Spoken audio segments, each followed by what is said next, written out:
नमस्कार मित्रों, एक बार फिर आपका स्वागत है पावर ऑफ सनातन भक्ति चैनल पर। आज हम बात करेंगे श्रीमद् भगवद गीता के छठे अध्याय ध्यान योग की। भागवत गीता का छठा अध्याय ध्यान और साधना पर केंद्रित है। यह अध्याय बताता है कि केवल ज्ञान या केवल कर्म ही पर्याप्त नहीं। असली सफलता वही है जब मन शांत हो और आत्मा का अनुभव गहरा हो। श्री कृष्ण बताते हैं कि जिस व्यक्ति ने अपने मन को नियंत्रित कर लिया वही सच्चा योगी है। यह अध्याय हमें सिखाता है कि साधना केवल कठिन तपस्या नहीं है। असली साधना का मतलब है अपने रोजमर्रा के जीवन में संतुलन बनाए रखना, अपने कार्य, भोजन, आराम और मनोरंजन को नियंत्रित करके मन को प्रशिक्षण देना। कई लोग सोचते हैं कि जो सांसारिक दायित्वों को छोड़ दे वह सन्यासी है, या जो घर बार छोड़कर तपस्या में बैठ जाए वही योगी है। श्री कृष्ण स्पष्ट करते हैं कि ऐसा नहीं है। असली सन्यास उस पर नहीं है जो कर्म छोड़ दे, बल्कि उस पर है जो कर्म करता है पर कर्मों के फल की इच्छा नहीं रखता। यानी काम करो पर फल की आस मत रखो। यही सच्चा योग और सच्चा सन्यास है। इसका मतलब यह नहीं कि आप अपने घर समाज का कर्तव्य छोड़ दें, बल्कि आप वही करें जो करना चाहिए, पर ईर्ष्या, लालच या फल की आशा से मुक्त होकर। जो व्यक्ति अपने काम को इस तरह कर लेता है वह अपने मन को शुद्ध कर लेता है और वह वास्तविक रूप से योगी कहलाता है। श्री कृष्ण कहते हैं कि मन को वश में करना कठिन है, पर अभ्यास से संभव है।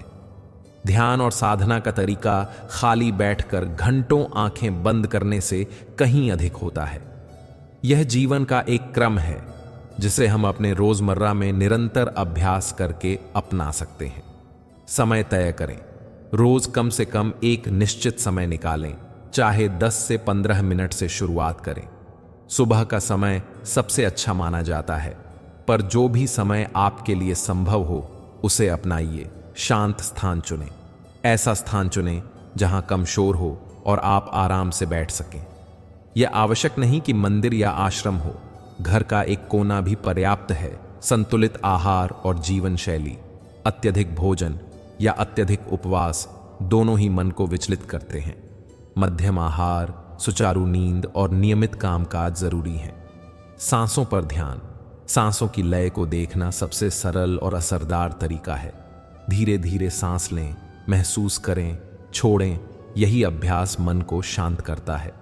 विधि पर टिके रहना। जब मन भटकता है उसे प्रेम से वापस लाएं, क्रोधित होकर नहीं। अभ्यास से धीरे धीरे ध्यान की क्षमता बढ़ती है। मन पर विजय पाना अति महत्वपूर्ण है, क्योंकि मन ही हमारा दोस्त भी है और शत्रु भी। अगर मन को प्रशिक्षण मिल जाए तो वही हमें ऊंचाइयों तक ले जा सकता है, नहीं तो वही हमें अंदर की लड़ाई में हराएगा। नियमित अभ्यास। रोज ध्यान का समय तय करें और उस समय का पाबंद बने। सकारात्मक वाचन और सोच। ऐसे विचार पढ़ें और सुनें जो मन को उठाएं, न कि गिराएं। भौतिक व आनंद लालसा पर सीमित नियंत्रण। जरूरत से ज्यादा मनोरंजन और अनियंत्रित इच्छाएं मन को कमजोर करती है। छोटे छोटे लक्ष्य। शुरुआती लक्ष्य छोटे रखें ताकि सफलता का अनुभव हो और प्रेरणा बनी रहे।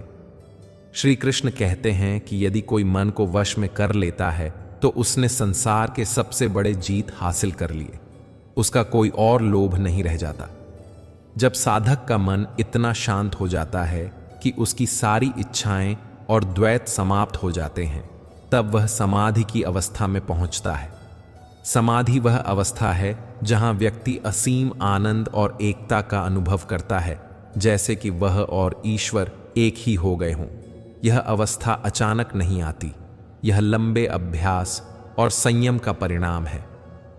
जो धैर्य और निरंतरता से साधना करते हैं उन्हें धीरे धीरे यह अनुभव होता है। भगवान श्री कृष्ण बताते हैं कि सभी प्रकार के व्यक्तियों में वही श्रेष्ठ है जो भक्ति में रमा रहे।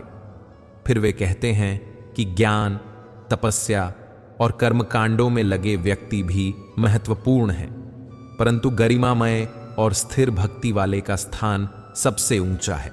इसका अर्थ यह नहीं कि ज्ञान को नजरअंदाज कर दें, बल्कि ज्ञान, तपस्या और कर्म सभी का अपना महत्व है। पर यदि सभी में से किसी एक को सर्वोत्तम कहा जाए तो वह है भक्ति से लिप्त और मन में स्थिरता रखता हुआ इंसान। आज के युग में योग का अर्थ सिर्फ आसन नहीं रह गया। गीता का योग जीवन जीने का दार्शनिक मार्ग है। होशियार रहना, हर काम को समर्पण से करना और फल की आस से मुक्त रहकर कर्म करना। जब हम ऐसा करते हैं तो हमारा दिमाग शांत रहता है, निर्णय करने की क्षमता बढ़ती है, भय और चिंता कम होते हैं, हम अपने लक्ष्य पर केंद्रित रह पाते हैं। उदाहरण के तौर पर, अगर आप कोई व्यवसाय चला रहे हैं तो आप अपना काम पूरी मेहनत और ईमानदारी से करेंगे, पर साथ ही काम के नतीजे पर अत्यधिक चिंता नहीं करेंगे। यही गीता का व्यवहारिक योग है। साधना शुरू करने पर अक्सर लोग टूट जाते हैं क्योंकि मन बार बार भटकता है। कुछ सामान्य समस्याएं और उनके हल। समस्या: मन बार बार विचारों में चला जाता है। समाधान: आलोचना या हार महसूस ना करें, धीरे धीरे ध्यान को वापस लाएं, रोज थोड़ा और समय बढ़ाएं। समस्या: निरंतरता नहीं बनी। समाधान: छोटे लक्ष्य रखें, 5 मिनट से शुरू करें और धीरे धीरे समय बढ़ाएं। एक निश्चित समय बनाकर रखें। समस्या: शरीर में बेचैनी या नींद आना। समाधान: सही बैठने की मुद्रा अपनाएं, आरामदायक स्थान पर ध्यान करें। अगर नींद आती है तो थोड़ा टहल लें और फिर शुरू करें। योग केवल मन को वश में करने का अभ्यास नहीं है, यह ईश्वर में समर्पण का मार्ग भी है। जब मन समर्पण करता है तो वह किसी न किसी रूप में ईश्वर से जुड़ जाता है, और यही वह अवस्था है जहां आनंद और शांति मिलती है। श्री कृष्ण कहते हैं कि जो समर्पण के साथ कर्म करता है वह अपने मन को शुद्ध करता है और आध्यात्मिक अनुभूति को गहरा करता है। समर्पण का अर्थ यह नहीं कि हम निष्क्रिय हो जाएं, बल्कि यह है कि हम पूरी लगन से कर्म करें और निर्णयों के फल को ईश्वर के हाथ में छोड़ दें।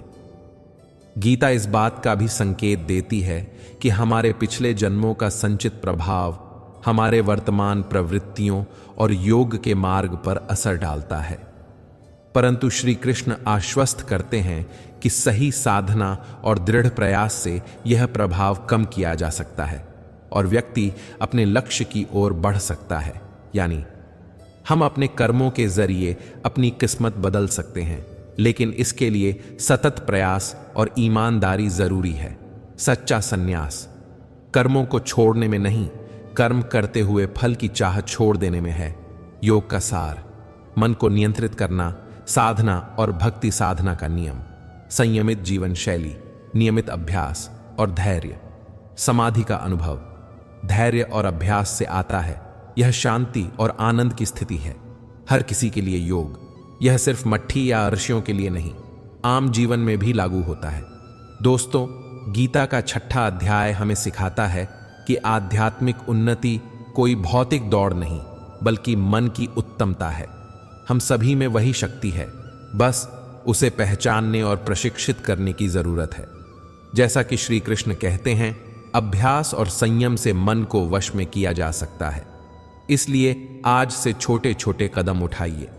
रोज थोड़ी प्रैक्टिस कीजिए, अपने खान पान और नींद पर ध्यान दीजिए, और सबसे बढ़कर अपने कर्मों को फल की इच्छा से मुक्त करके कीजिए। हमारा मन कभी कभी हमारा सबसे बड़ा साथी बन जाता है और कभी सबसे बड़ा शत्रु। जब मन हमारा गुलाम होता है, यानी हम मन को नियंत्रित कर लेते हैं, तब वह हमारा मित्र बनकर हमें सही दिशा दिखाता है। पर अगर हम मन के गुलाम बन जाते हैं और मन हमारी इच्छाओं का पूरा करेगा, तब वही मन हमारे लिए नुकसानदेह बन जाता है। जीवन में बहुत कुछ पाना आसान नहीं होता। कारण यह है कि मन की इच्छाओं और लोभ के आगे हम कमजोर पड़ जाते हैं। जो व्यक्ति अपने मन को नियंत्रित कर लेता है, वह सुख दुख, ठंड गर्म और सम्मान अमान का बंधन दोनों से ऊपर उठ जाता है। ऐसे व्यक्ति संसार के उतार चढ़ाव से प्रभावित नहीं होते। भगवान श्री कृष्ण कहते हैं कि सच्चे योगी वे हैं जो सब चीजों को समान भाव से देखते हैं। धूल, पत्थर और सोना उनके लिए एक तरह के हैं। वे किसी को विशेष नहीं मानते। न मित्र की अतिशय वंदना करते हैं और न शत्रु से अतिशय घृणा रखते हैं। योगी सभी जीवों के प्रति दया और समानता रखते हैं, चाहे वे पुण्य हों या पापी, विश्वासी हों या विरोधी। यही समान दृष्टि सच्चे योग का चिन्ह है। ऐसे व्यक्ति न किसी वस्तु से मोहित होते हैं और न किसी प्रकार की आग्रह भावना से बंधे रहते हैं। अर्जुन कहते हैं कि मन अत्यंत चंचल, अशांत और दृढ़तम स्वभाव का है, इसलिए उसे वश में करना वायु पर नियंत्रण करने जितना कठिन है। श्री कृष्ण स्वीकार करते हैं कि यह कठिन है पर असंभव नहीं। लगातार अभ्यास, अनुशासन और आत्मविश्वास से मन को वश में किया जा सकता है। यहां 3 जरूरी बातें बताई जाती हैं। नियमित अभ्यास, योग ध्यान का अभ्यास रोज करें। बार बार करने से मन धीरे धीरे स्थिर होता है। समीप संयम, आहार व निद्रा पर नियंत्रण। जो बहुत अधिक या बहुत कम खाते हैं या सोते हैं वे योग में सफल नहीं होते। संतुलन जरूरी है। धैर्य और दृढ़ता। मन भटकेगा पर उसे बार बार सही दिशा में लाना ही योग है। किसी दीपक की लौ को शांत हवा में न देखकर समझना चाहिए कि जिस तरह हवा में दीपक की लौ स्थिर रहती है, वैसे ही अभ्यास से मन की लौ भी स्थिर हो सकती है। श्री कृष्ण ने बताया कि अगर कोई व्यक्ति अत्यधिक भोजन करता है या बहुत कम, अत्यधिक नींद लेता है या अत्यंत कम, तो वह योग में सफल नहीं हो पाएगा। सही जीवन शैली में मध्यम मार्ग अपनाना चाहिए, अर्थात जितना भोजन और निद्रा आवश्यक है उतना ही लें। आनंद और काम में भी संतुलन रखें। कर्म करते समय लगन हो लेकिन आसक्ति न हो। यह संतुलन मन को ढीला नहीं छोड़ेगा और ध्यान में मदद करेगा। अर्जुन ने पूछा, अगर कोई योगी अभ्यास करता है पर आखिर में अपने मन के कारण वह आधा अधूरा रह जाएगा, तो क्या उसकी सारी मेहनत बेकार हो जाएगी? श्री कृष्ण कहते हैं कि ऐसी मेहनत न तो इस लोक में निष्फल रहती है और न ही परलोक में। योग के मार्ग पर चलने वाला भले ही अस्थिर हो जाए, अशुभ नहीं होता। वह पुण्य लोकों में जाता है और वहां कुछ वर्षों सुख भोग कर फिर पुण्य परिवार में जन्म लेता है। वहां फिर उसे योग के अभ्यास की याद रहती है और वह अपने पिछले अभ्यास से ही फिर आगे बढ़ने का अवसर पाता है। अर्थात मेहनत और अभ्यास का फल मिलता है, भले ही तुरंत लक्ष्य पूरा न हो। जन्म जन्मांतर की यात्रा में जो साधक ने प्रयास किया होता है वह बाद में भी फायदा देता है। सच्चा योगी अपनी चेतना को परमात्मा के साथ जोड़ लेता है। वह सब जीवों में भगवान और भगवान में सभी जीवों को देखता है। ऐसे योगी के लिए परमात्मा कभी अदृश्य नहीं रहते और वे परमात्मा के भी दृष्टि में अदृश्य नहीं होते। यह मिलन केवल शब्दों या बाहरी क्रियाओं से नहीं होता, बल्कि आंतरिक अनुभव और सच्ची श्रद्धा से होता है। जब मन शांत हो जाता है और व्यक्ति बिना किसी लालसा के कार्य करता है, तब वह अपने अंदर परमात्मा का अनुभव करने लगता है। नीचे वे व्यवहारिक नियम दिए जा रहे हैं जिन्हें अपनाकर कोई भी साधक अपने मन की चंचलता पर काबू पा सकता है। नियमित ध्यान साधना। हर दिन समय निकालकर साधना करें। छोटा समय रोज लें बेहतर है, न कि लंबे अंतराल पर कभी कभार। मध्यम आहार, बहुत अधिक या बहुत कम खाना छोड़ें। हल्का, पौष्टिक और संतुलित आहार लें। नियमित नींद, बहुत अधिक नींद नहीं और न बहुत कम। शरीर और मन के अनुरूप संतुलित नींद लें। इंद्रियों पर संयम। जो कुछ भी बाहर से आकर्षक लगे उसके पीछे बिना सोच विचार के न भागें। वचन और कर्म में स्थिरता। बोला हुआ और किया हुआ मेल खाना चाहिए। वचन पर स्थिरता आत्मविश्वास बढ़ाती है। भावनात्मक संतुलन। सुख दुख में समान भाव रखें। सफलता में गर्व और विफलता में निराशा, दोनों से बचें। निरंतर अभ्यास। अगर मन भटके तब उसे कोमलता से वापस लाएं, हिंसा या आत्मनिंदा से नहीं। दीपक की तरह मन, जैसे शांत हवा में दीपक की लौ स्थिर रहती है, वैसे ही जब हमारा मन शांत होगा तो हमारे विचार स्थिर होंगे। अभ्यास से हवा मंद होती जाती है और दीपक स्थिर रहता है। किसान और खेती। किसान बार बार खेत की जुताई, बीज बोने और पानी देने का काम करता है। हर बार वह देखता नहीं कि वह फसल कब बड़ी होगी, पर उसने मेहनत की, नर्सरी तैयार की, परिणाम बाद में मिलते हैं। योग भी ऐसा ही है। तार झांकी, अगर आप रोज तान्ना बजाते हैं तो उस तार की ध्वनि धीरे धीरे सुधरती है। अभ्यास से सुर सही होते हैं। योग में भी रोज अभ्यास करने से मन की ध्वनि, विचारों की लय सुधरती है। बहुत से लोग सोचते हैं कि अगर अंतिम समय पर उनका मन चूक जाए तो सब व्यर्थ चला गया, पर गीता कहती है कि ऐसा नहीं। प्रयास का मूल्य कभी कम नहीं होता। जो अभ्यास करता है वह एक प्रकार से बीज बोता है। चाहे फसल आज नहीं दिखे, भविष्य में वह जरूर फल देगा। इसीलिए हमें प्रयास से हटना नहीं चाहिए। असफलता की दशा में भी आत्मा का लाभ होता है, पुण्य मिलता है, और अगले जन्म में या अगले अवसर पर वह साधक फिर से आगे बढ़ता है। श्री कृष्ण कहते हैं कि सबसे श्रेष्ठ वह योगी है जिसका मन सदा परमात्मा में तल्लीन रहता है, चाहे वह ज्ञानी हो या तपस्वी। पर जिसकी भक्ति में अटल श्रद्धा हो वह मेरे नजर में सबसे उत्तम है। इसीलिए गीता का सार यह है, ज्ञान, तप और कर्म ये सब अच्छे हैं, पर भगवान की भक्ति और मन की एकाग्रता ही अंतिम श्रेष्ठता देते हैं। गीता केवल मंदिरों या पूजा पाठ तक सीमित नहीं है, उसकी सीख रोजमर्रा के जीवन में भी उपयोगी है। कुछ सरल उपाय: सुबह उठकर 5 मिनट ध्यान करें, मन को शांत करें, कार्य में तत्पर रहें, पर परिणाम की आसक्ति न रखें। परिवार और काम के बीच संतुलन बनाएं। जब गुस्सा आए या चिंता बढ़े, गहरी सांस लें और कुछ पल के लिए ध्यान लगाकर मन को ठंडा करें। इन छोटे छोटे व्यवहारों से मन धीरे धीरे नियंत्रित होता है और जीवन में स्थिरता आती है। एक बार एक साधक था जो रोज ध्यान करता था। शुरू में उसका मन बहुत भटका, विचार इधर उधर भागते, पर साधक ने हार नहीं मानी और रोज थोड़ा थोड़ा ध्यान करता रहा। वर्षों बाद उसके मन में स्थिरता आई और उसने देखा कि दुनिया की छोटी छोटी चीजें अब उसे परेशान नहीं करती।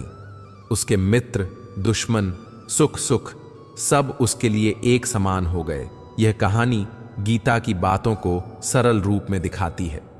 धीरे धीरे अभ्यास और धैर्य से मन की चंचलता मिटती है। अगर आप किसी बड़े लक्ष्य के लिए मेहनत कर रहे हैं तो गीता आपको न केवल धैर्य बताती है बल्कि यह भी आश्वस्त करती है कि आपकी मेहनत कहीं ना कहीं फल देगी, इसी जन्म में या अगले जन्म में। मन को नियंत्रित करना कठिन है, पर लगातार अभ्यास, संतुलित जीवन शैली और सच्ची भक्ति से सब कुछ संभव है।